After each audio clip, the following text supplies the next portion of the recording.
आप लोग कैसे हैं? MSTP चैनल पर आपका स्वागत है और आपके साथ जुड़ चुके हैं रवि सर। तो ये 10th का BSc पैटर्न पर, बिहार बोर्ड के पैटर्न पर ये गोधोली भाग 2 का ये हमारा सबसे पहले राइटर ने लेखक और उसके यानी की कहानियां निबंध जो भी लिखी गई है उसके यानी कि दिए गए हैं। और ये एग्जाम में बिल्कुल ऑब्जेक्टिव में भी और सब्जेक्टिव में भी इसमें ज्यादा अधिकतर कर ऑब्जेक्टिव में आपको मिलेंगे और उसके साथ साथ आपको यानी कि मैचिंग में भी मिलेंगे। तो इसलिए फ्रेंड्स देखेंगे कि सबसे पहले जो हमारा है कौन है कि भीमराव अंबेडकर। तो भीमराव अंबेडकर जो हैं वो एक संविधान का निर्मात्री भी थे और उन्होंने क्या लिखा था? श्रम विभाजन और जाति प्रथा। कि श्रम विभाजन, श्रम का मतलब क्या? काम का विभाजन किया था और किसके आधार पर?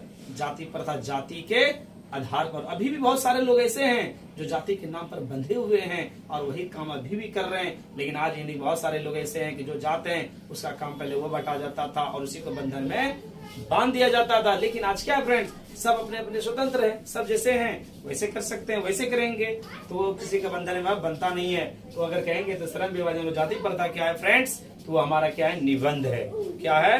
निबंध है। और दूसरा है हमारा नलिनी विलोचन शर्मा जी का, उसका क्या है? 20 के दांत। तो 20 का दांत जो है हमारा वो एक कहानी है।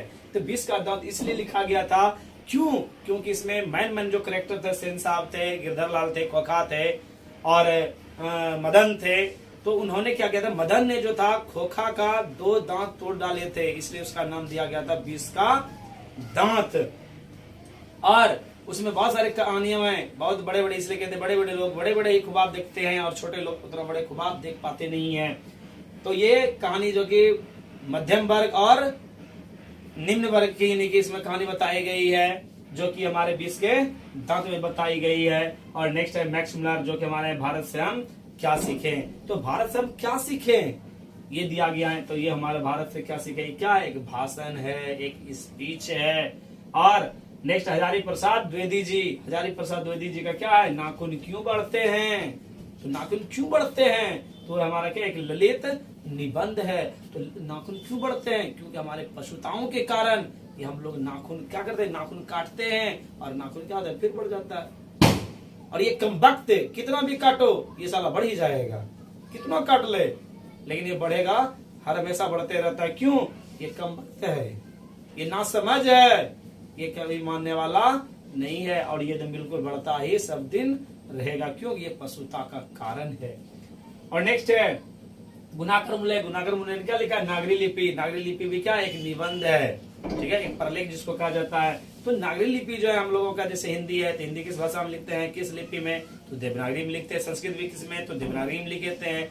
बहुत सारे ऐसे सब हैं जो कि अपने अपने भाषाओं के सबका अलग अलग लिपि होती है और अलग अलग यानी कि लिखा जाता है। बहुत सारे खरोष्टी लिपि जैसे है, ब्रेल लिपि है, बहुत सारे यानी कि है ऐसे सब जो कि यानी कि लिखा जाता है। और नेक्स्ट हमारा है अमरकांत। अमरकांत जो है एक बहादुर जो है, बहादुर एक लड़का है जो कि इसका पूरा नाम होता है दिल बहादुर। और ये क्या है? एक कहानी है। क्या? एक कहानी है। और ये हमारा बहादुर जो है, बहादुर बहुत ही नाम से भी है और काम से भी है, लेकिन इसका पूरा नाम होता है दिल बहादुर। और वो एक नेपाल के तराई क्षेत्र में जंगल में घूरने वाले गाय भैंस चराते थे, जो कि इसके माँ ने बेरहमी से पिटने के कारण वो घर छोड़ करके भाग जाते हैं और लेखक के घर में आकर के रहते हैं। लेकिन लेखक के घर में भी कुछ दिन रहते रहते यानी कि उसके लेखक के बेटे ने और कोई भी इंजाम लगा करके उसे पीटना शुरू करते हैं। कभी कभी लेखक की पत्नी ने भी और कभी कभी लेखक भी यानी करने लगे, जिसके कारण से वो कारण बस एक भी पैसा रुपये लिए बिना और वो घर को छोड़ करके रफा दफा हो जाते हैं। ऐसे नौकरी ईमानदार और बिल्कुल ईमानदार थे, ऑनेस्ट थे एकदम बिल्कुल। और नेक्स्ट है रामविलास शर्मा जी। और रामविलास शर्मा क्या है? परंपरा का मूल्यांकन। इन्होंने क्या, ये क्या है? तो परंपरा का मूल्यांकन एक निबंध। और ये ऑब्जेक्टिव में पूछा था कि परंपरा का मूल्यांकन किस विद्या से है? तो आप अगर जानेंगे कि निबंध है तो अब तो निबंध मारेंगे। इसलिए फ्रेंड जितना है सबके साथ में हम लिख दिए हैं वो क्या है नहीं है। और इसके बारी बारी से हम नेक्स्ट क्लास में चलेंगे कि इसका यानी कि जन्म कब हुआ था, कब मरा था, कहाँ हुआ था, कैसे हुआ था, सब इसके पूरा इंट्रोडक्शन के साथ हम चलेंगे, जो कि एग्जाम में एक भी क्वेश्चन नहीं छूटेगा। और नेक्स्ट है बिरजू महाराज जी। जो बिरजू महाराज क्या? जित जित में निरखत हो, एक साक्षात्कार है।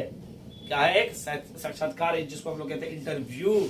और बिरजू महाराज जी ने एक बचपन से बिल्कुल ही प्रयास किया, डांस किया और वो क्या चीज का, कथक का। और पहले हमारे क्या थे, कथक का ज्यादा यानी कि बहुत ज्यादा यानी कि विशेषताएं थी, और आज हमारा उतना महत्व नहीं रह गया जो कथक डांस पे कर सकते हैं। बहुत सारे ऐसे लोग हैं, बहुत सारे भोजपुरी हो, हिंदी हो, साउथ हो, बहुत सारे डांस करते हैं, लेकिन आज बहुत कथक डांस करने वाले बहुत ही कम है। जो कि हमारे बिरजू महाराज जी जो थे, बिरजू महाराज जी ने बचपन से, एक छोटे उम्र से वो बहुत प्रयास करते थे, और जब ये देखिए मात्र ये 5-6 साल का ही था, तभी इसका पिताजी यानी कि क्या हुए थे, गुजर चुके थे, और इसका सारा यानी घर का भार इसी के यानी कि कंधे पर, जो कि पिता के क्रियाक्रम करने के लिए उन्हें मात्र 2 प्रोग्राम करने पड़े थे, जो वो प्रोग्राम करके उन्होंने अपने पिता का क्रियाक्रम दाह संस्कार किया था। तो इन्होंने इसलिए कहते हैं, बचपन में जिसने अपने माता पिता को खोया है वो कुछ ना कुछ करके रखा है। और नेक्स्ट हमारा अशोक वाजपेयी। अशोक वाजपेयी कौन है? अशोक वाजपेयी ने लिखा अविन्यो। अविन्यो एक जगह है, और वहां पर एक लेखक जो था उसी के जगह है, जगह को ही नहीं कहता है अविन्यो। और क्या है हमारा, ललित रचना है। ये हमारा क्या, अविन्यो क्या है, एक ललित रचना है फ्रेंड्स। और विनोद कुमार शुक्ल जो कि हमारा क्या है, एक मछली है। विनोद कुमार शुक्ल के द्वारा क्या है, एक मछली है, और वो मछली क्या है, एक कहानी है। तो मछली तो जानते हैं, एक्चुअली सभी जानते हैं, मछली बहुत सारे के रूप में होता है मछलियां, और मछली लोग खाते भी हैं, बहुत चाव से खाते हैं। और अक्सर करके मछलियां जो कि हमारे पश्चिम बंगाल में जो होती है वो सबसे अक्सर लोग खाते हैं। चाहे कोई भी चीज बने वो फिक्स है कि यानी कि मछली डाला ही जाएगा। और नेक्स्ट है यतीन्द्र मिश्र, जो कि उन्होंने लिखा है क्या चीज, नौबत खाने में इबादत। नौबत खाने में इबादत किसने, यतीन्द्र मिश्र ने। और ये क्या है, एक व्यक्ति चित्र, जो कि एक व्यक्ति का चित्र बताया गया है, व्यक्तियों के बारे में बताया गया, उसके चरित्र के बारे में बताया गया है। और नेक्स्ट हमारा क्या, महात्मा गांधी, जो कि हमारे राष्ट्रपिता बापू, और एक हमारे सबसे सत्य और अहिंसा का पुजारी कौन थे, महात्मा गांधी जी थे। और महात्मा गांधी जी जो थे बहुत ही एकदम नेक दिल के दम थे, और इन्होंने ही हमारे देश को आजाद कराने के क्रम में अपना अच्छा भूमिका निभाई थी। शिक्षा और संस्कृति, इन्होंने क्या लिखा, शिक्षा और संस्कृति। शिक्षा और संस्कृति जो है एक शिक्षा शास्त्र है।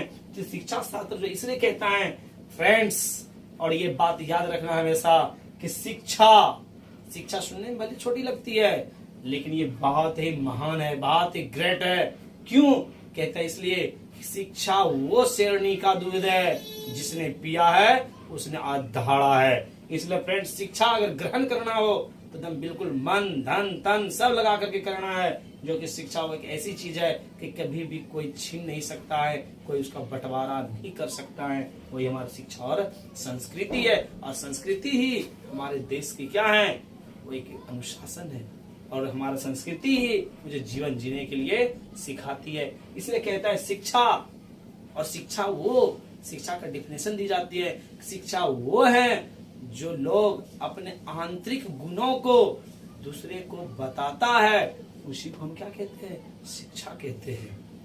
और ये सब जितने ये सब जो बताए गए हैं, ये सब अगर ये फ्रेंड्स याद कर लेते हैं तो आप एकदम बिल्कुल एग्जाम में एकदम टैली करेगा। और इसमें सबसे पहले तो 5 यानी मैच ही करने आ जाता है, ये मैच करने मिल जाएगा। ऑब्जेक्टिव आता है, ऑब्जेक्टिव में आपको मिल जाएगा। बहुत सारी इसी प्रकार से यानी कि हर चीज में आपको मिलते रहेंगे। तो आप यानी कि जरूर है कि आपको ये वीडियो कैसी लगी, आप कमेंट बॉक्स में जरूर कमेंट करेंगे, और सब्सक्राइब एंड लाइक और शेयर जरूर करेंगे। Thank you.